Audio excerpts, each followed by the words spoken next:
Yay. Hola, Hola a todos, ¿cómo están? ¿cómo va su semana? Bueno, ya se van a empezar a conectar, qué padre, entonces vamos a empezar ya a hablar un poquito de a quién vamos a tener de visita hoy. Es un artista que se llama Pablo Bisoglio.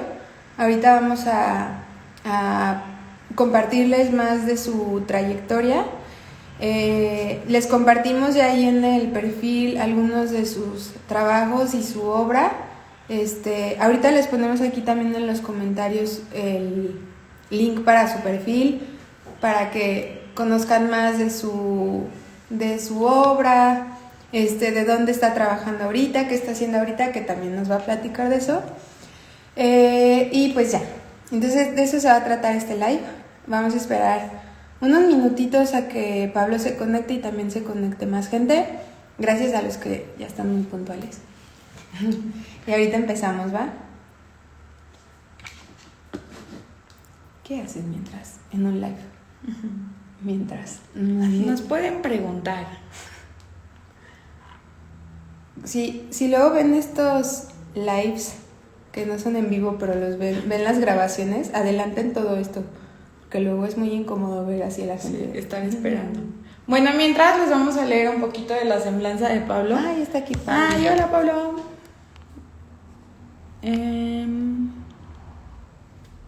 Ahí está. Listo.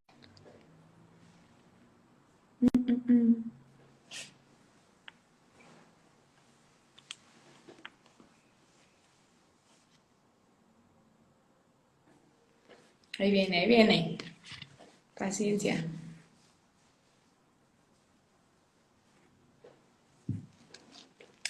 Bueno, les voy leyendo. ¿Quién es Pablo Bisoglio? Su trabajo propone una reflexión activa sobre los mecanismos de percepción visual y auditiva, abordando temas como azar, parametrizado, acción contemplativa e intertemporalidad. Su metodología de trabajo consiste en la creación de series secuenciales, visuales y sonoras, donde prioriza el registro y la documentación del proceso en construcción e investigación. Su obra forma parte de colecciones privadas en Alemania, en Bélgica y en Argentina. Realizó exposiciones individuales y colectivas en instituciones culturales, museos y galerías en Alemania, Argentina, China, Costa Rica, España, Francia, Inglaterra, Suecia y Suiza.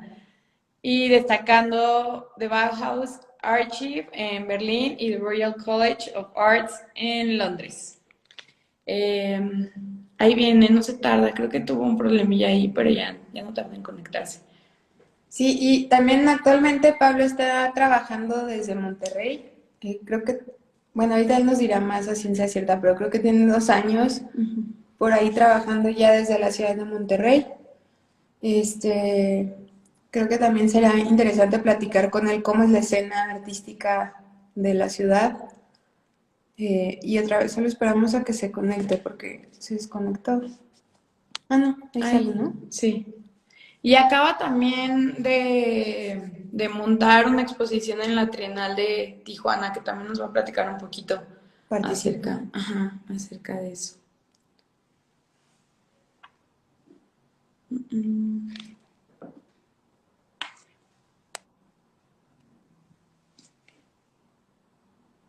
Ay, se me la popa. Que todos sepan, gracias.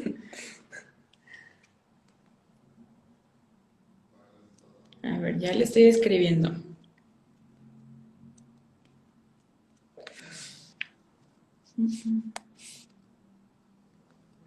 No, dice que no se puede conectar. ¿No? No.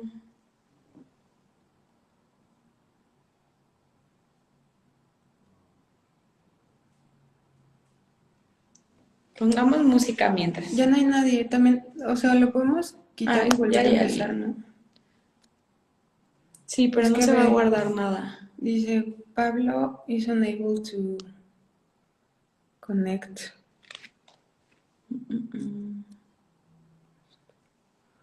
Dile que le enviamos un request que solo le tiene que Ahí va.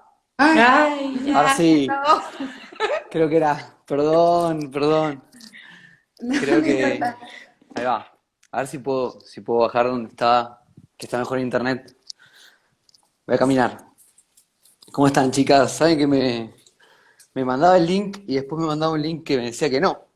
O sea, como que no me. Sí, a mí también me apareció ese mensaje, quién sabe por qué.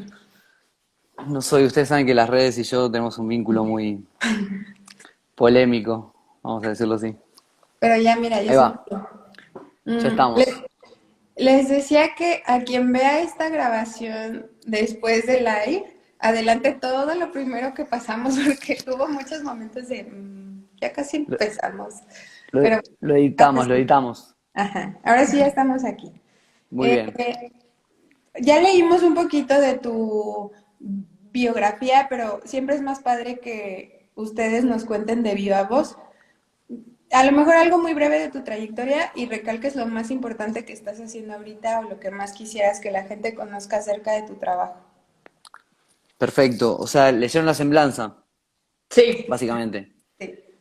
Sí, yo creo que, bueno, son muchos años, en principio, así como dedicado full time a la producción de obra, son, sí, yo creo que más de 10 años. Entonces, se van juntando algunas cosas que son muy importantes como, vamos a decirlo de una manera institucional, y otras que son importantes para mí en lo personal, ¿no? Ujú. Entonces, yo trato de dividir eso porque hay, no sé, eventos con los, digamos, con los donde participé que fueron para mí muy, muy nutritivos, o sea, donde hice grandes aprendizajes y quizás no son los lugares como, vamos a decirlo a nivel currículum, como más institucionalmente grandes o relevantes. Entonces, en particular, como para estar un poquito más actual, acabo de llegar de Tijuana, se acaba de inaugurar la Trienal y fue para mí obviamente súper interesante participar, conocí un montón de gente.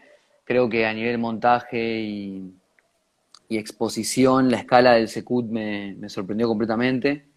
Obviamente no conocía.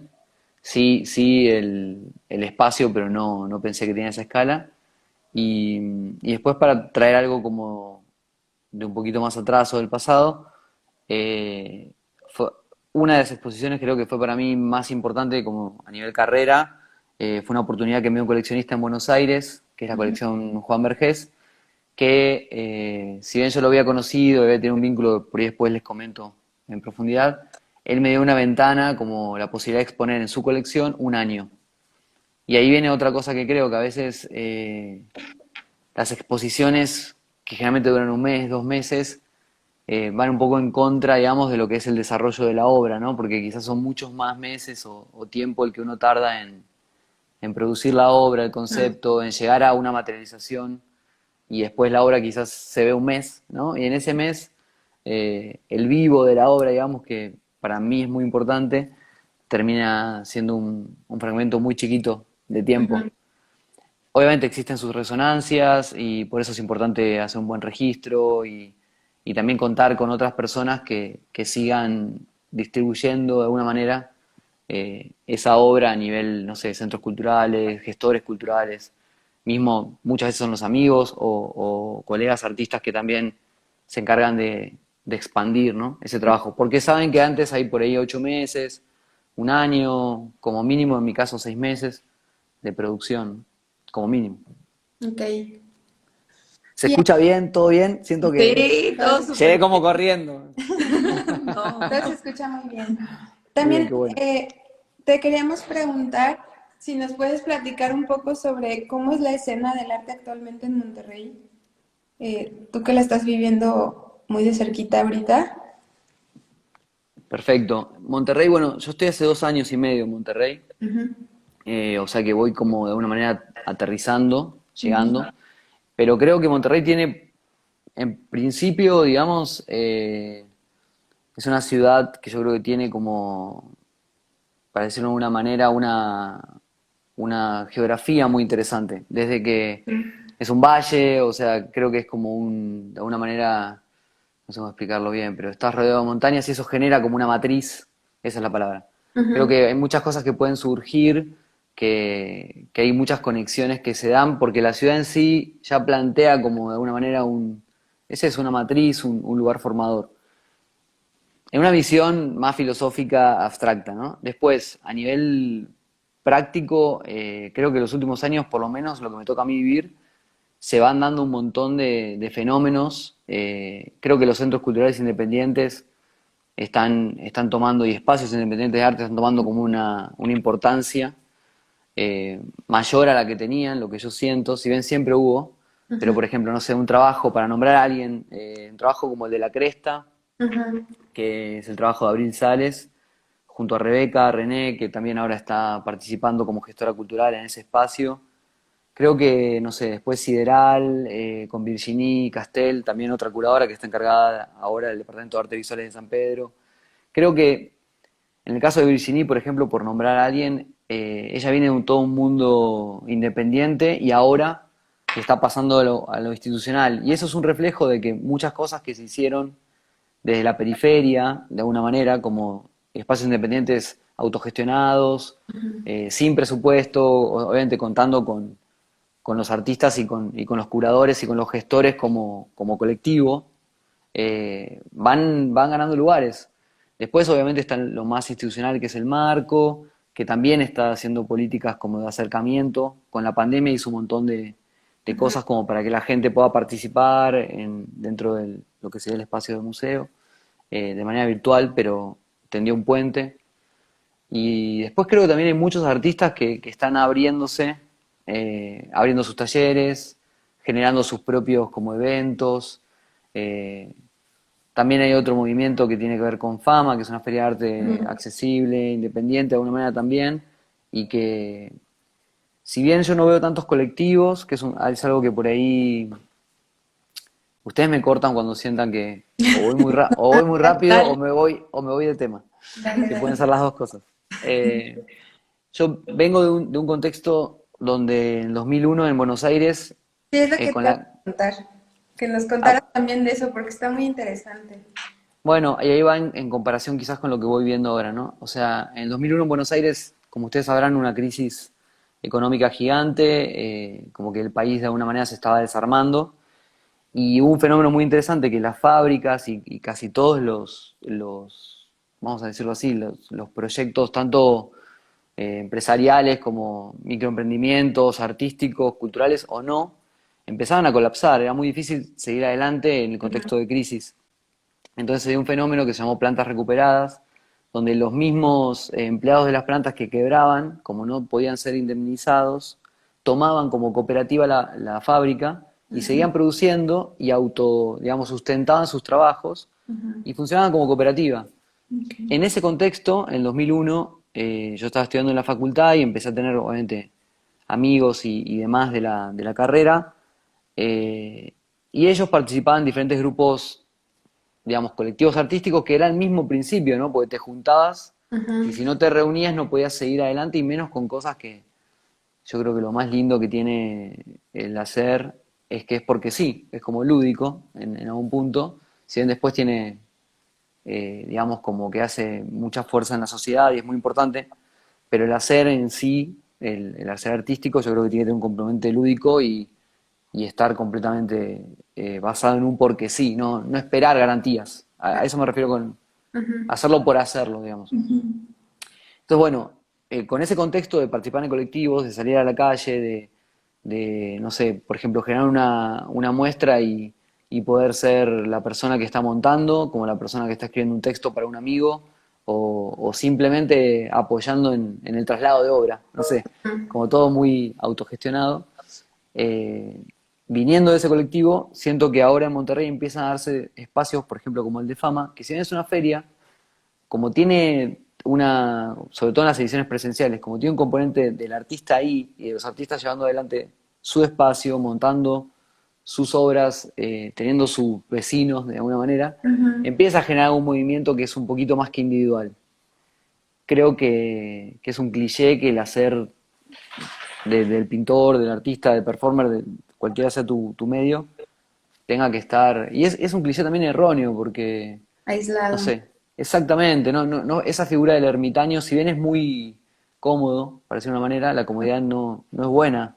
Entonces, si no te encontrás y no generás tampoco que tu Re- trabajo, eso, Ajá. contraste y retroalimentación, también se tiene que chocar contra otras cosas, en el buen sentido, para moldearse, ¿no? Para Justo, salir. justo en sí, sobre ese mismo tema, siempre lo recalcamos en los lives para poder como empezar a conectar, sobre todo las preguntas que te vamos a ir haciendo.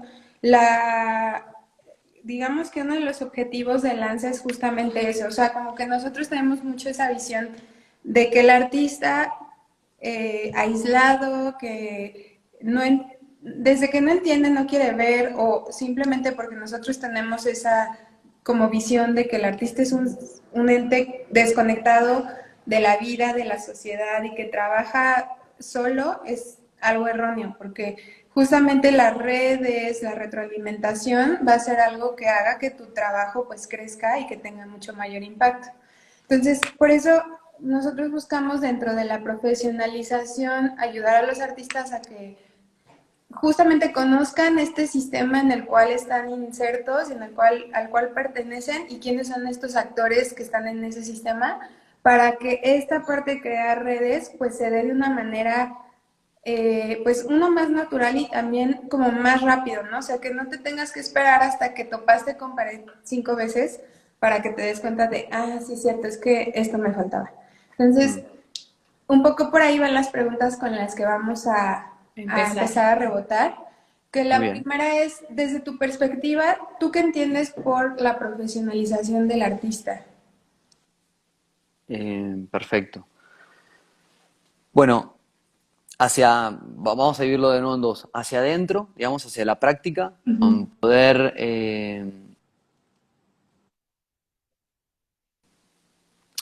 tener una metodología de trabajo.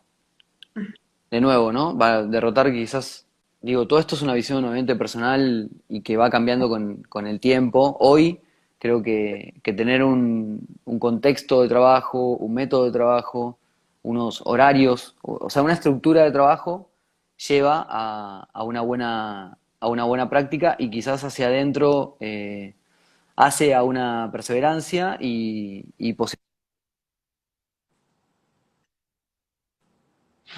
Se está cortando un poquito. Estás perdiendo. No, está muy interesante lo que iba a decir. Ay, Vale, déjale escribir. sí, a ver si se puede mover. Ay, ya. Ya regresaste. Sí, Sí, no, ya. me moví, así que si ven un caos atrás, es la casa. no se ve nada. Eh, Muy bien, muy bien. Y decías que hacia Eh, adentro, las prácticas como hacia el interior, ¿no? claro, bueno, eso, lo que decía, como vamos a definirlo así, como en el oficio, completamente, digamos, hacia adentro, creo que eso, lo profesional para mí tiene que ver con lo puedo resumir en una perseverancia de labor, o sea, de trabajo, en poder seguir, no importa cuáles sean los esquemas o los parámetros, pero tu propia metodología y seguirla con una libertad interna. O sea, por ejemplo, si trabajas todas las mañanas, bueno, o todas las tardes o lo que sea, el contexto que necesites, poder darle eso, perseverancia y continuidad. Creo que eso es lo que hace, no tanto lo técnico, me refiero al método como a poder definir espacios de trabajo que tengan eso, que tengan continuidad. Y después hacia afuera, que creo que es lo que más por ahí te referías antes, es que todo lo que estás haciendo siempre está conectado con diferentes profesionales. En el sentido de que si yo, por ejemplo, voy a montar un bastidor, obviamente no produje la tela, ¿no? O sea, aunque quiera imprimarla, aunque quiera definir yo, construir mi bastidor con las maderas, no soy la persona que está haciendo el listón de madera, entonces yo tengo un vínculo con un profesional, el carpintero, o con el que va a enviar la obra. Entonces, en definitiva, todo eso para mí influye y es parte de la obra.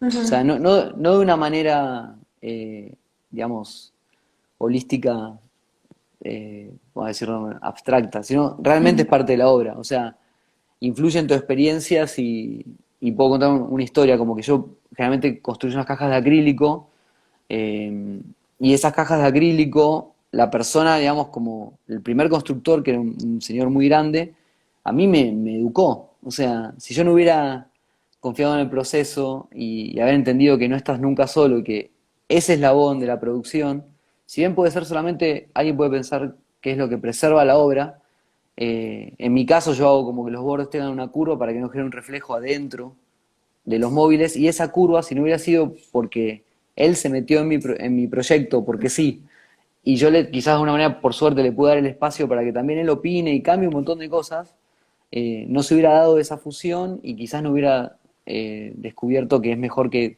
esa curva tenga, no sé, tal grado y no otro. Si hubiera ido con mi idea, no hubiera aprendido nada, ¿no? Entonces creo que eso también es parte de de lo profesional, o sea, entender que sos un eslabón en la producción de algo y que quizás el plan viene de mucho antes que tu idea, y que de hecho que tu idea también está influenciada por cosas que están afuera, ¿no? O sea, como que nadie hace nada De la solo. O nada. sea, sí, y menos de la nada, totalmente, totalmente. Siento que estoy agarrado a ver si puedo enchufar esto mejor. Bueno, ahí va. Ok, Listo. sí, me encanta esto que dices porque a veces cuesta trabajo, justo así como lo dijiste a ver, esto es hacia adentro de mi práctica y lo que me toca a mí dentro De la profesionalización. ay, perdón, pero dentro del De la eslabón de profesión. la creación y esto ya va a los siguientes eslabones, ¿no? Pero en la manera o en la medida que yo conozca lo que hacen los demás y cómo a mí me pueden aportar, pues justo también tampoco estás tan cerrado a, no, yo no quiero que nadie se meta, ¿no? Wait, se fue. Ay, regrésate a la cocina. Ya estoy. Ahí está. Aquí estoy, acá estoy. Ya. Estoy con mi Muy perra que bien. me mira como diciendo, ¿qué estás haciendo? Ahí va. Hablando ¿Con solo quién con una hablas? pantalla. Solo, hablando solo. Sí. Sigue, sigue. Queríamos preguntarte cómo comenzó tu carrera, cuáles son como los highlights de tu trayectoria y cuál ha sido una de tus experiencias más importantes dentro de todo ¿Se tu ve trayectoria. algo? Ahí ¡Ayuda! está. Ay, Dame qué un bonito. besito, papá. Sí, abajo, vamos. Listo. Bueno, un poco lo conté, ¿no? O sea, un poquito antes del 2001, yo siempre produje, digamos, obra, porque sí, o sea, dibujaba. Cuando era muy chiquito, creo que fue una genialidad de mi papá. Había un cómic que salía, vamos a ponerle, no sé, cada 2 meses o cada mes. Y en un momento yo había terminado de leerlo, entonces le dije a mi papá, como que, bueno, ya lo terminé, ¿cómo sigue? Y me dijo, dibújalo.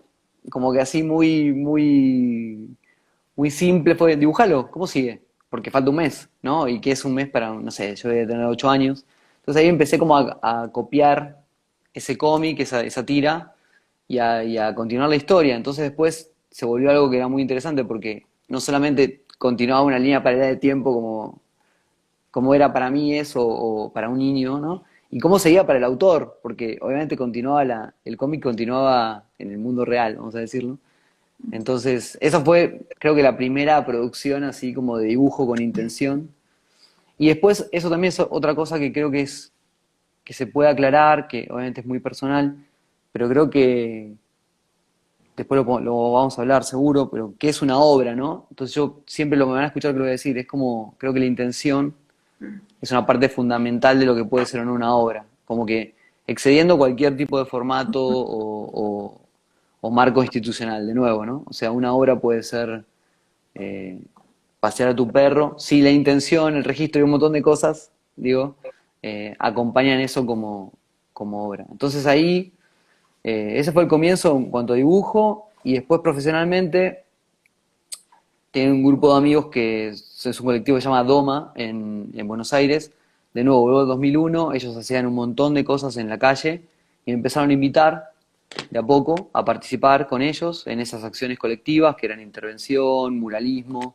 eh, y más o menos por el 2006 montaron una galería que se llamó Turbo, un espacio también, galería de artistas independiente, y me invitaron a hacer una muestra individual.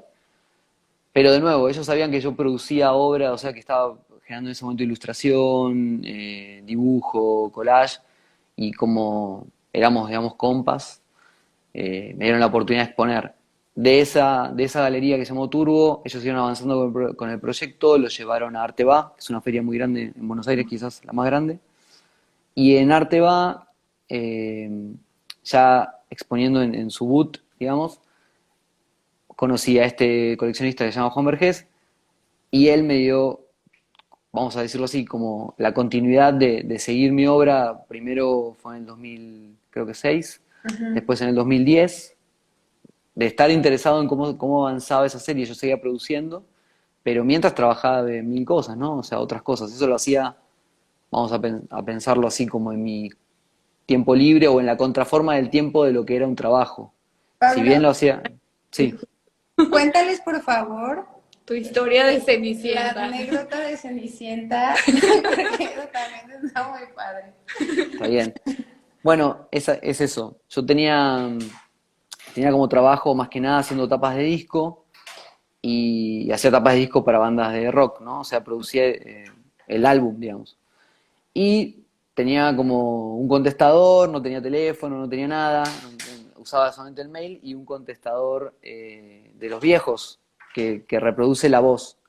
Entonces como que no tenía mucha conexión con el mundo, hablando de que los clichés del ermitaño, pero realmente era algo que a mí me hacía bien o que, en lo que creía, no era una actitud, digamos, era como algo que en su momento era mi Pues, forma de ser. Sí. Bueno, entonces cuando este coleccionista adquiere una obra, empiezan a pasar años y creo que había perdido el certificado o necesitaba algún tipo de certificación y me empieza a buscar y pasan 4 años y como que no nos conectamos. Vamos, no me acuerdo bien los años, pero vamos a pensar que esto fue del 2006 al 2010, más o menos.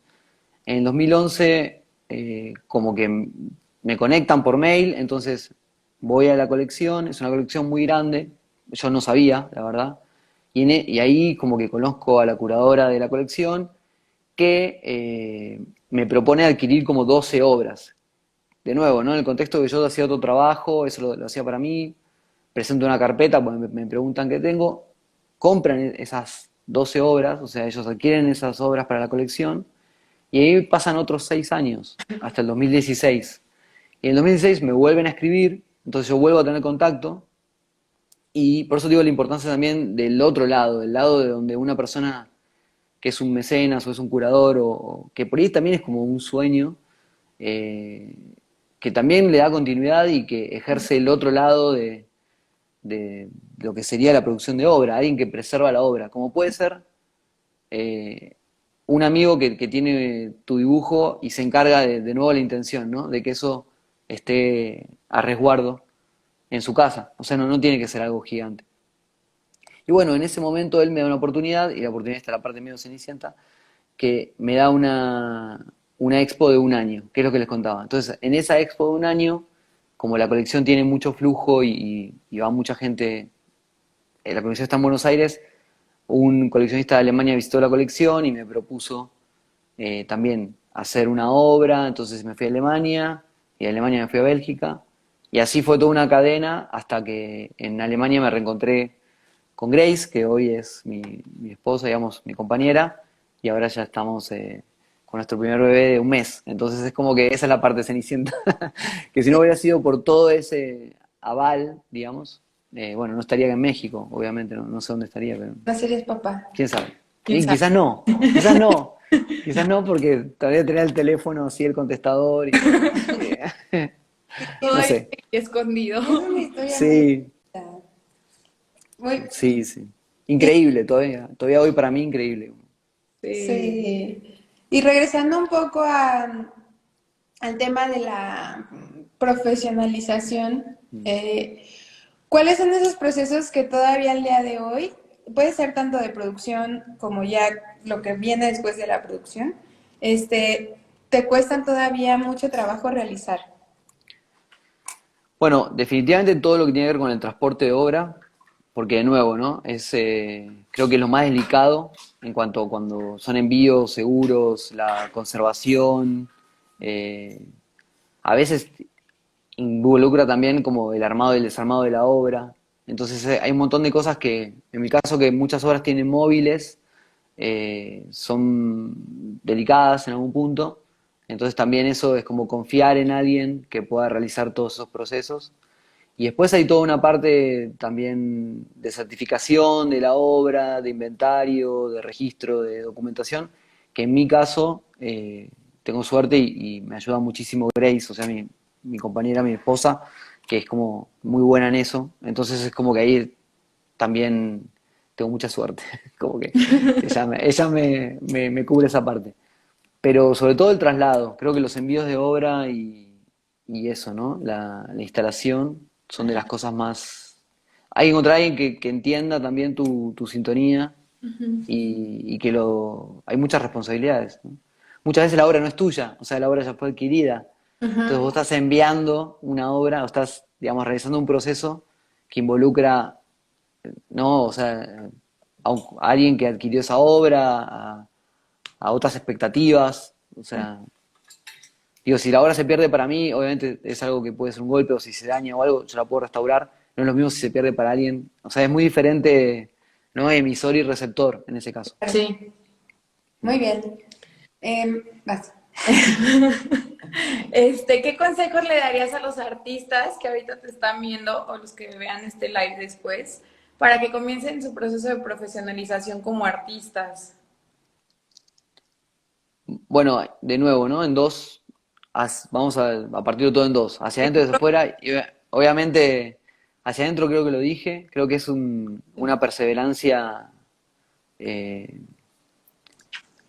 imbatible, no sé, o sea, invencible, o sea, que perseveren más allá de cualquier cosa, o sea, que no haya, va a sonar un cliché, pero es verdad, o sea, como que creo que hay algo adentro de uno que sabe que vos sabés cuando las cosas, creo que todos en cualquier profesión saben o intuyen cuando algo tiene mucho valor para uno, ¿no? Entonces, y que es muy importante seguir haciéndolo y que no importa el tiempo, porque un poco lo que les comentaba, en mi proceso fueron casi 12 años.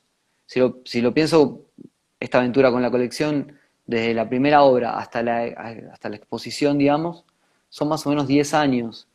Y creo que también es importante, creo que este sería el consejo, siendo más sintético, que nunca haya un objetivo puntual, o sea, que haya un propósito. Le pongo un ejemplo, si el propósito es seguir avanzando en tu producción, o seguir desarrollando una técnica, o seguir profundizando, bueno, es un propósito, es algo grande. No es, digo cualquier cosa, ¿no? Llegar a X espacio. Porque a veces si vos te propones algo muy agudo, como, no sé, lograr ese lugar de exposición, y es el de al lado, y es justo, no es ese local, es el local de al lado, en la misma ciudad, en el mismo... O sea, si no es exacto lo que te imaginaste a veces cuando sos más chico, quizás, te puede frustrar, y creo que la frustración es el enemigo de la creatividad. O sea, hay que tomarlo como algo que tiene sus tiempos, que es muy difícil de perseverar porque sí, pero que sí da sus frutos. O sea, creo que eso sería lo que me hubiera gustado que me digan a mí hace un tiempo, ¿no? O sea, creo que eso sería lo que tengo para decir. Ok. Y justo como en este mismo desarrollo, ¿quiénes fueron o quiénes han sido las personas que hoy como claves, ¿no? Para ayudarte a llegar al siguiente escalón? O, por ejemplo, ya nos platicaste del caso del coleccionista, que creo que fue Mm. clave para que, pues, te internacionalizaras, para que a lo mejor llegaras a este punto de la profesionalización, pero ¿qué otras personas han sido clave en ese, bueno, Grace también, pero han sido Sí, clave en ese totalmente, proceso? totalmente, totalmente. Sí, digamos, creo que hay personas muy emblemáticas en cuanto a su generosidad. O sea, la verdad que son un montón de personas, pero puedo decir, por ejemplo, desde Enrique Longinotti, que es un docente en la universidad, que me dio un espacio para poder ser docente sin estar recibido, que confió de alguna manera en como el trabajo más allá del título, porque yo tuve, eso es otra historia para otro momento, pero, o sea, eso, me dio una oportunidad de dar clases, di 11 años clases en la Universidad de Buenos Aires, en la materia morfología, gracias a que él, digamos, me tomó como docente. ad honorem al principio y después con cargo efectivo. O sea, es- sin duda Enrique es una persona clave en mi formación. Vamos a pensarlo teóricamente. Después, amigos, por ejemplo, Agustín Sevillano y su papá, Oscar Sevillano y toda la familia Sevillano, los nombro porque es importante, que me dieron cuando el coleccionista, o sea, cuando Juan Vergés me da la expo, yo no tenía taller, o sea, para montar 11 Ujú. obras a gran formato.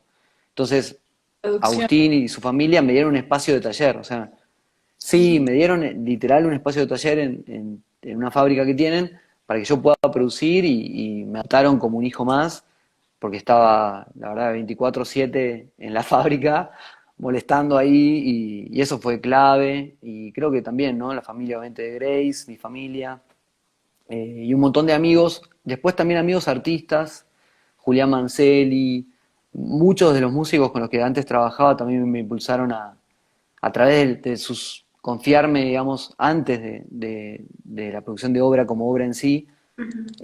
las portadas de los discos para poder, o sea, veían lo que yo hacía y me daban la posibilidad como de exposición, de hacer una tapa de disco. Eso también fue súper importante.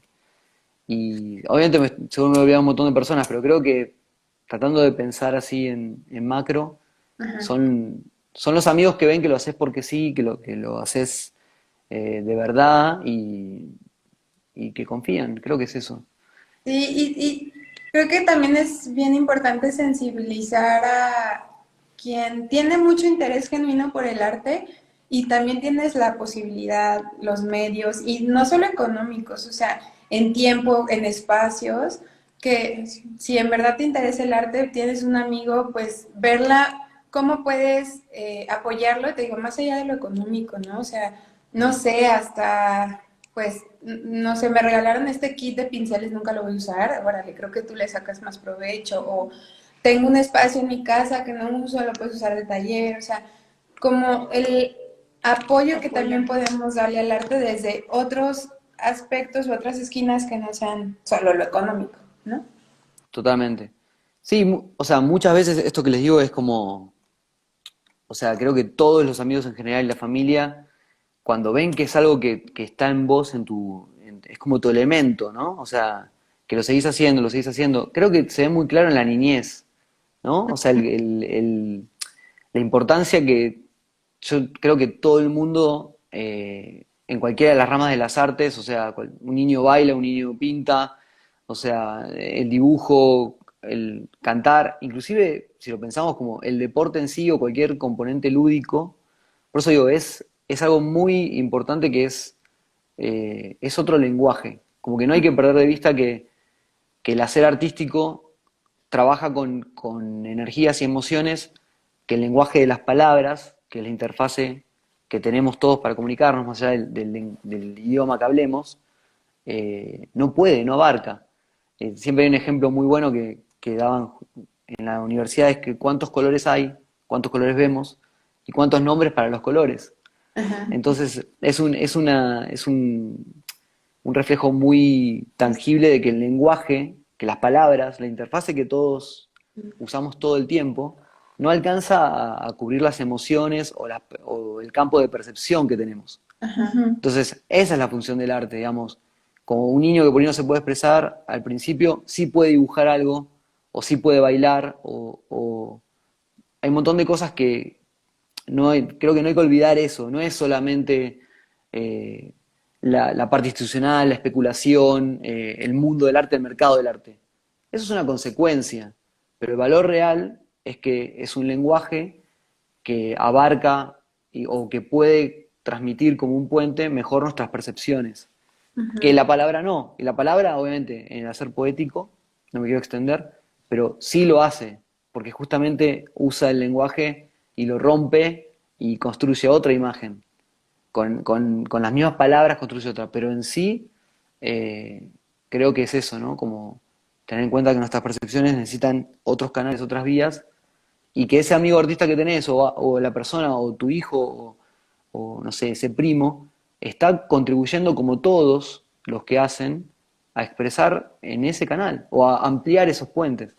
Creo que eso sería un poco lo más así súper hippie, ¿no? Lo que estoy diciendo, pero creo que, en serio creo que Muchísimo, es una función social, de inclusión, claro, inclusive. O sea, claro. es como... Es increíble. Sí.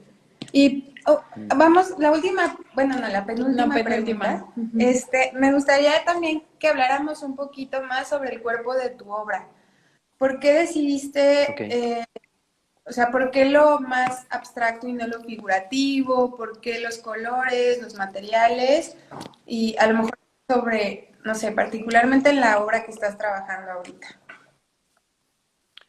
Bueno, justo un poco sin querer lo que les comentaba. O sea, lo abstracto porque en la última serie construye un código que está basado en algunas frases. Por un ejemplo, hay una frase que dice el futuro nos impulsa. eh, Como no podía estar escribiendo la misma frase digamos, sí podía, pero no me resultaba como algo atractivo para profundizar, desarrollé un código que significa eso. Entonces siempre estoy digamos, oscilando entre el texto o la escritura y la representación visual. Entonces, es abstracto porque son códigos en funcionamiento. O sea, cuando ven, por ejemplo, no sé, algunos elementos que se repiten en la obra, tienen su frase. Y su frase para mí surge de un montón de experiencias o de algunas como, para decirlo de alguna manera, como de cosas que me resultan interesantes de estar acá, ¿no? En el plano de la vida. Entonces, por eso es abstracto. Y después porque también yo creo que es importante ir haciendo lo que no te sale. O sea, si bien antes, como les contaba, dibujaba figurativo y el cómic y por ahí todo, de chico era más otra ola, hoy me resulta más interesante lo abstracto, como ahora, por ejemplo, ya estoy mirando a la construcción de esculturas, porque creo que también es hacia donde no fui y me resulta interesante ir para ahí, ¿no? O sea, o no fui tanto, digamos, a ese campo. Y después, ¿qué más? No me acuerdo, me fui, no me acuerdo Los el otro eje. y materiales. Ah, bueno, y los materiales son, es todo un tema, porque por un lado, y tiene que ver con la profesionalización, al principio a mí me gusta que los materiales sean completamente aleatorios, de alguna manera, como hacer con lo que hay, ¿no? Un principio así como muy simple. Pero a medida vas avanzando y también tomás responsabilidades con tu obra, pongo un ejemplo, hay materiales que son libres de ácido, que obviamente si un marco está pintado con pintura epoxi, va a funcionar mucho mejor. Entonces, de nuevo, vas avanzando y vas intentando que las ideas se preserven mejor y eso tiene que ver desde el enmarcado hasta el uso de los papeles. Entonces ahí es como que hay una contradicción.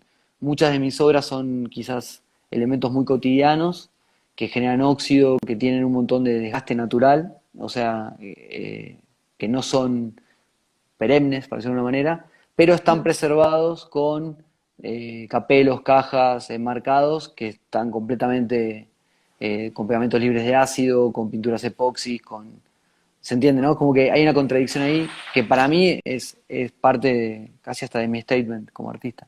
Ok. Pero Sí, bueno, es, es, es muy personal. es un punto que no habíamos mencionado y que también justo es clave, porque creo que en o sea, si lo vemos hacia atrás, pues también lo que buscamos es que cómo tu trabajo puede resonar el día de mañana con alguien más, ¿no? Y para que eso pase, pues se tiene que preservar. Y para que se preserve en el tiempo, pues Hay pasos que depende necesitas mucho, hacer. ajá, y depende mucho de los materiales que uses, de la calidad de los materiales que uses. Yo he platicado mucho con conservadores y por eso tienen mucho, digo que es toda una polémica y como dices es otro tema, pero Sí. por eso tienen tanto como, sí, como problema con el arte contemporáneo porque luego son materiales que en cuanto a la durabilidad o permanencia, pues tienen una permanencia de 1 o 2 años, la conservación es súper complicada y cuando colocas esas piezas en una colección y el coleccionista o esa persona lo quiere tener por muchos años, porque al final eso es algo que piensa pasar de generación en generación, pues se vuelve algo casi imposible, ¿no? Entonces, creo que es un tema, ahí se nos fue, pero es un tema muy importante que no hayamos tocado, eh, que igual estaría interesante después para otro live. Y ya casi regresas Sí, al 100, todavía estás apagado. estoy, ¿Ahí andas? No. Te tuve que enchufar, escuchamos, pero te ¿estoy vemos como o no estoy? Blurry. trabado. Te escuchamos. ¿Tú nos escuchas? No. Sí, yo las veo y escucho perfecto, pero tuve que volver a conectar el teléfono y creo que ahí mejor. Ahí te vemos mal, pero te escuchamos bien. Ok, ok. Es Justo que ahí tu- nos acabo tuve que de... enchufar. ¿Mejor? Perdón. Sí, creo No. que son temas, no sé si seguir o no, a ver si ahí me ven mejor. Vamos a hacer esto. Sí te escuchamos. No te ves, pero te escuchamos. Ahí va. ¿Pero no ven la cámara directamente o se ve mal? Si se ve mal, soy así. A ver, Ahí vemos tu techo. ok, ¿y ahí estoy. Creo que hay como un delay, ¿no? Sí, Sí. poquito. Mejor. Eh, te A ver si. escuchamos muy bien. O sea, solo se ve un poco pixeleado. Ok, sí, creo que es la conexión. Perdón, chicas, no es lo mío la tecnología, la verdad que ahí sí es todo un tema para mí. Pero bueno, No, Te te escuchamos escuchamos bien. perfecto, no pasa nada. qué bueno. Y Sí, en cuanto a los materiales, yo creo que hoy es clave el registro y es algo para mí súper importante en cuanto a la documentación. Eh, Piense que casi todas las obras con las que tuvimos acceso, digo, así en general, no sé, un matiz. Muy pocas personas vieron un matiz, pero sí viste un libro, una reproducción, lo mismo digo, la importancia, es una obviedad lo que estoy diciendo, pero la importancia del registro de la obra y de la difusión en cuanto a la creación también de otro vehículo, como puede ser los catálogos físicos. Hoy ni hablar es todo digital, pero creo que también hay que hacer un banco de obra como para poder tener, sobre todo, como decías, materiales que quizás tienen relevancia 1 o 2 años y después empiezan a mutar. Bueno, el registro y también la documentación en cuanto a texto, los conceptos de las obras, poder tener también un registro de todo lo que es el boceto, la construcción, los planos de ejecución. Me parece que la obra es mucho más que el producto final. Por eso vuelvo, es la intención, es el método de trabajo, es todo lo que fue pasando en el medio también, el claro. azar, las derivas de la obra, del trabajo. Creo que eso es más grande para mí, en mi caso, digamos, como a mí me gusta verlo, es más grande que el producto final, porque el producto final, como decías, eh, es una idea de producto final que después cambia con el tiempo, definitivamente cambia con el tiempo. O sea, pasan dos Sí, meses y ya estás en otro lugar. Sí, ya mutó. yo coincido muchísimo porque a mí algo que me interesa mucho en lo particular de las obras es justo, a ver, hay muchas obras que de entrada las ves y te pueden causar un shock como desde la estética, padrísimo, que te hacen reflexionar, pensar, hacer una pausa, etcétera. Pero a mí también esa parte que está justo abajo de la puntita del iceberg, o sea, ¿qué hizo que el artista llegara a eso? ¿Por qué procesos pasó? ¿Está conectado o no con su experiencia personal? Como, ¿qué fue todo ese proceso para llegar ahí? También es algo que a mí en lo particular siempre me interesa mucho investigar, desenvolver, como empezar a preguntar, ¿no? Entonces, justo por eso te digo, coincido mucho. Y también ya para no extendernos más y no robarte tu tiempo, La última pregunta. ¿Qué es arte para Pablo? Bueno, bueno, creo que como para cerrar, ¿no? Así, light. sí. Eh, Siempre que hacemos esta pregunta para cerrar, la primera expresión es, ay, sí. No, yo un poco lo hablamos, un poco lo hablamos, ¿no? En toda la charla, creo. Eh, Primero que creo que son conceptos que están móviles Ujú. y déjenmelo articular un poco porque se me vienen muchas cosas.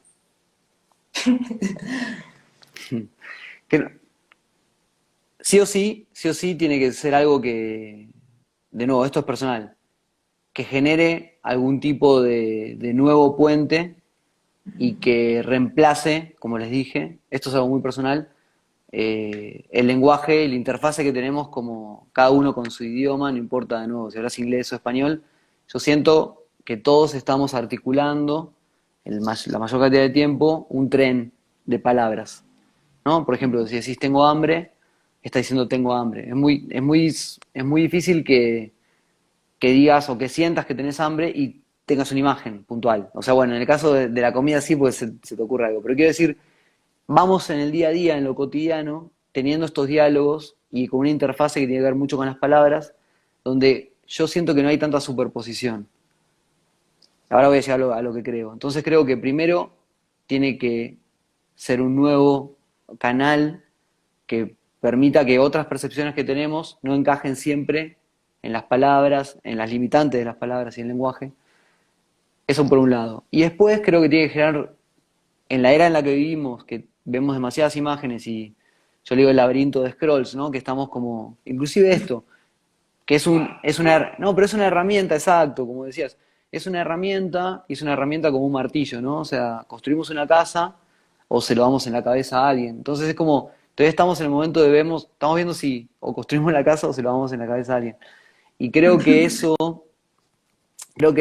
como que la posibilidad que tenemos, pero también la saturación de imágenes, bueno, se necesita otro, en mi caso que hago más cosas visuales, otro tipo de representación que potencie un tiempo de contemplación más alto, o sea, que dé un tiempo de contemplación más alto. Esa es mi, digamos, hoy como mi flecha, y que creo que a través de contemplar más tiempo algo, aparecen nuevas reflexiones, aparece como, digamos, de alguna manera, un nuevo poder del tiempo. No nos aceleramos tanto, volvés a tener tu lugar, volvés a darle prioridades. Cuando tenés tiempo, volvés a ejercer prioridades. Entonces podés definir prioridades, no sé, para hacerte tu comida en vez de para pedirla. Creo que hay un montón de cosas que tienen que ver con lo cotidiano y la comodidad, que en mi caso creo que nacen en esta velocidad de contemplación de imágenes. Que si Ujú. tuviéramos más tiempo para contemplar, ganaríamos como esas batallas de lo cotidiano. Entonces, sintetizando, creo que tiene que tener potenciar una reflexión, que el arte, digamos, es siempre un vehículo que genere reflexión, y que esa reflexión en mi caso creo que tiene que ver con algo completamente social, ¿no? O sea, que genere un beneficio social, aunque sea en lo íntimo, que si vos dibujás te va bien para estar tranquilo en tu elemento y salir a la calle mejor, a vivir en sociedad, a dar lo mejor, desde ese acto privado, o que sea construir un mural para recordar que en esa plaza pasaron, hay cosas para tener memoria y conciencia y que no vuelvan a pasar, o festejar que pasaron. Digo, siento que tiene que tener esos dos lados, ¿no? Más contemplación para generar más reflexión y reflexión para mejorar un contexto en el que vivimos. O sea, tu cuadra, tu barrio, tu casa, así molecularmente, no sé cómo decirlo, ¿no? De tu Sí, habitación al mundo, ¿no? Como me parece que sería eso. wow, me Deseos, encanta. ¿no, chicas? Sí, Intenciones, deseos. muy Sí. bien. Coincido también mucho con esa reflexión. Pues muchas gracias, Pablo, Sí, por siempre estar tan al pendiente. accesible, tan al pendiente. La verdad es que llevamos poco de conocerte, pero es un gustazo. O sea, creo que eres una persona muy eh, transparente y en todo, o sea, en el compartir, en el expresar, y eso siempre se agradece mucho. Entonces, muchas gracias Bueno, igual, y esperamos a pronto. ustedes. A Sí, ustedes vamos a dejar disculpen su... todo lo técnico, disculpen por todo lo técnico, a los que vean ahí, no sé cómo se vio, si llegó o no, pero bueno, parte de Diego, siempre hay estas cuestiones técnicas, los nuevos no medios, pasa no sé nada. cómo decirlo. Sí. Muy Muy bien, pues muchas gracias Sí, a todos. meter un poquito de Nos vemos. humor. A ustedes. Bye. Muchas gracias. A ti, Bye. A bye. ti, bye. Bye. Bye.